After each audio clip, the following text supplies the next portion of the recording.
The Coastal 500, a Philippine-driven global network of local leaders committed to healthy coastal communities, was named among the finalists for Prince William's 2023 Earthshot Prize.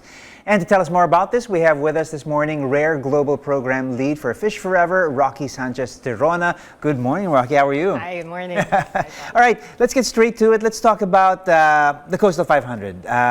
Rare helped launch the Coastal 500 in 2021, if I understand it correctly.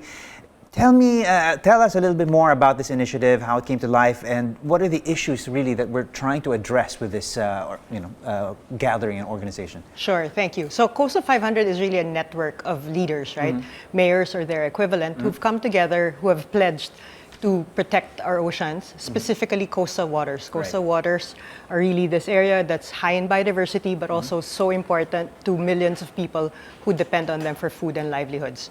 So Coastal 500 has brought these leaders together, and they've all committed to take action to protect these waters. Okay, what are we looking at here? We're looking at the issues of overfishing. We're looking at the issues of destructive fishing, pollution. some pollution. We've seen some anything very serious cases of it lately, yeah? Yeah, essentially anything that affects coastal communities. And primarily one of the big issues is really overfishing. Right.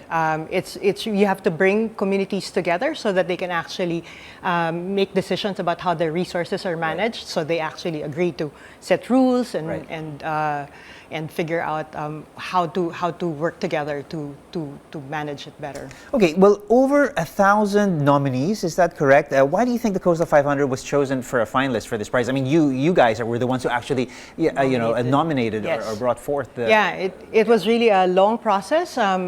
We went through an interview. They went to visit our communities and met our mayors in Honduras, actually before we got to this point. And I think the reason why the Coastal 500 was chosen is really because it's so important right now to really focus attention on local action. Okay. It's really about making communities take charge of their resources, and then we know that local leaders are the ones that can actually galvanize this. What does it mean to be nominated, and more importantly, if you are lucky enough to actually be chosen to bag the prize? What does that mean? I mean, it's not just a trophy, obviously. It's not just a citation or a plaque.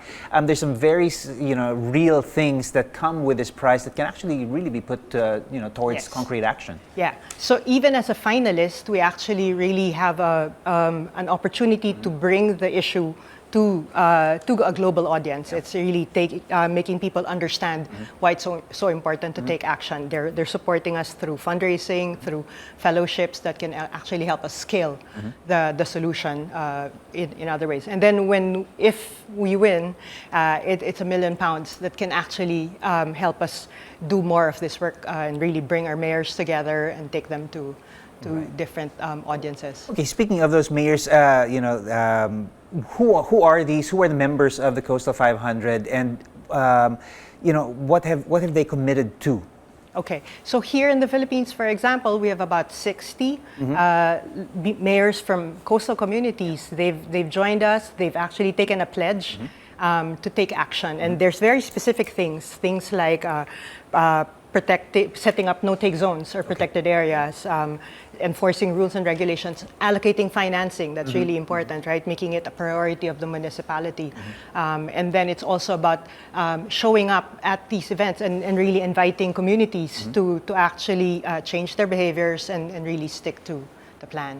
Why do you think it's been so successful? It's really tough, actually, when you have to tell somebody to keep their hands out of the cookie jar when they're hungry. You're talking about largely subsistence fishermen. You're talking about fishermen who actually have daily responsibilities of putting food on the table. And really, when you think about how to solve that problem on a day-to-day basis versus long-term and sort of the longer range issue, how do you get that message across, and how do you make a program like this so successful when there are pressing needs that these people really need to solve? You said it exactly, Paolo. It's really about short-term and long-term, right? It's really helping communities envision what it's like if they can actually take some short-term actions, and then help them envision what it's like when their fisheries start to recover. It's not there at all, yeah. Yeah, well, both ways, right? Either the bad or the good. But I think a lot of it is really about helping them imagine that if we take these steps now,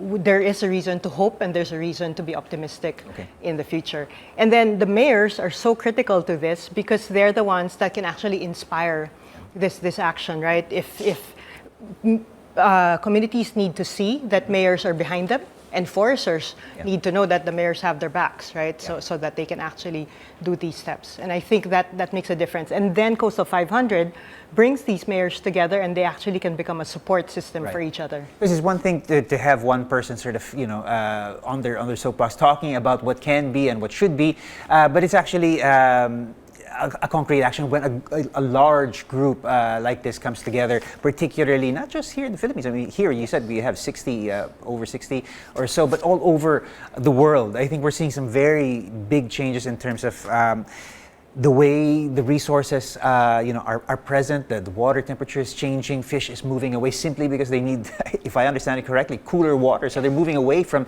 these traditional coastal fisheries, and we're finding less of these. So we do need concrete solutions. What would you say are the main responsibilities or commitments that these communities have to make in order to be, part of the Coastal 500 and see to it that action continues to happen? Right. I think for coastal communities, the main things are one, really protection. So last year we passed the world passed the global biodiversity framework, right? And one of those things is really protect 30% of the world's oceans. Okay. So that's a huge commitment that countries signed on to, and coastal communities have a role there. But I think the important thing is that we understand that coastal communities play a role in protecting, but at the same time, they have to be the ones to benefit from this. So part of that commitment is really making sure that this protection redounds to better livelihoods and food for the communities. All right. Well, it's an ongoing journey. It's not a destination; it's a journey, and the journey continues. And here's hoping that that £1 million would come in very handy. It's a very heavy prize, quite literally. And we're hoping that it works out for the best for you guys. Thank you so much, Rocky, for Thanks, being Paolo. with us this morning and telling us all about it. It's a pleasure to have you. Thank you. Bye-bye.